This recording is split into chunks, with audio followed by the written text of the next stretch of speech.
నిజంగా ఉదయం చూస్తూ ఉంటే టీవీలలో చూస్తూ ఉంటే అదే అనిపించింది. రాత్రంతా దొంగలు వచ్చి ఎక్కడ కొడతారని గతంలో పూర్వకాలం దొంగల కోసం కావలు ఉండేవాళ్ళు. కానీ ఇప్పుడు ప్రభుత్వం ఎక్కడొచ్చి మీద పడి మమ్మల్ని కొట్టేస్తుందని భయంతో ఈరోజు బతుకుతున్న పరిస్థితి ఈరోజు రేవంత్ రెడ్డి గారు తీసుకొచ్చారు. కేసీఆర్ అంటే ఒక భరోసా, కేసీఆర్ పాలన ఒక భరోసాగా ఉన్నామంటే ఈరోజు ఈయన వచ్చిన 9 నెలల్లో ఒక రకమైన రాక్షసానందం పొందుతున్నాడేమో అనిపిస్తుంది. మీరందరూ ఏడుస్తుంటే బాధపడుతుంటే దాంట్లో ఆనందాన్ని పొందుతున్నాడేమో.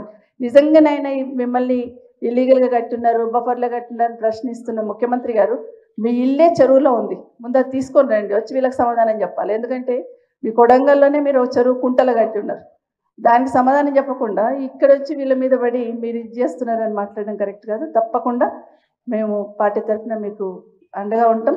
అర్ధరాత్రి అయినా కూడా మీరు ఫోన్ చేసినా మా బాబు ఉంటాడు, నేను ఉంటాను, పార్టీ తరఫున హరీష్ రావు గారు ఉంటారు, కేటీఆర్ గారు ఉంటారు, అందరం ఉంటాం.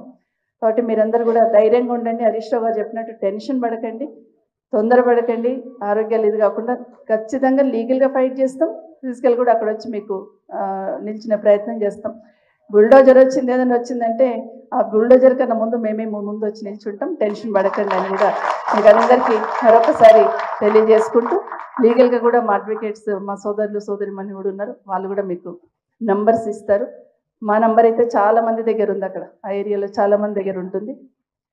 సో ఎప్పుడున్నా మేము భరోసా ఇస్తాం. మీరు కూడా 10 మందికి ఆ ధైర్యం ఇచ్చే ప్రయత్నం చేయండి. ఎందుకంటే నిజంగానే అన్ని పర్మిషన్స్ తీసుకొని కట్టుకున్న వాళ్ళకి ఇంత అరాచకం చేసే ప్రయత్నం చేస్తున్నారు. ఇంతకుముందు హరీష్ రావు గారు చెప్పినట్టు నిజంగానే పైన వాళ్ళ పెద్దలన్నా స్పందించాలి. నాకు ఏమర్థమైందంటే కేసీఆర్ గారు బాగా చేస్తున్నారు, ఒక ఇమేజ్ తీసుకొచ్చినారు హైదరాబాద్కి తెలంగాణకి. ఈ ఇమేజ్ని ఎట్లా డ్యామేజ్ చేయాలని కంకణం కట్టుకున్నట్టు కనిపిస్తుంది రేవంత్ రెడ్డి గారు. ఇక్కడ ఉన్న కంపెనీలన్నీ పక్కకి వెళ్ళిపోవాలి, ఇక్కడ ఉన్న వాళ్ళందరూ పక్కకి వెళ్ళిపోవాలి, ఇక్కడ డ్యామేజ్ కావాలని ప్రయత్నం చేసి ఒక విధ్వంసాన్ని సృష్టిస్తున్న ప్రయత్నం చేస్తున్నాడు. ఇది మనం అందరం చూస్తున్నాం.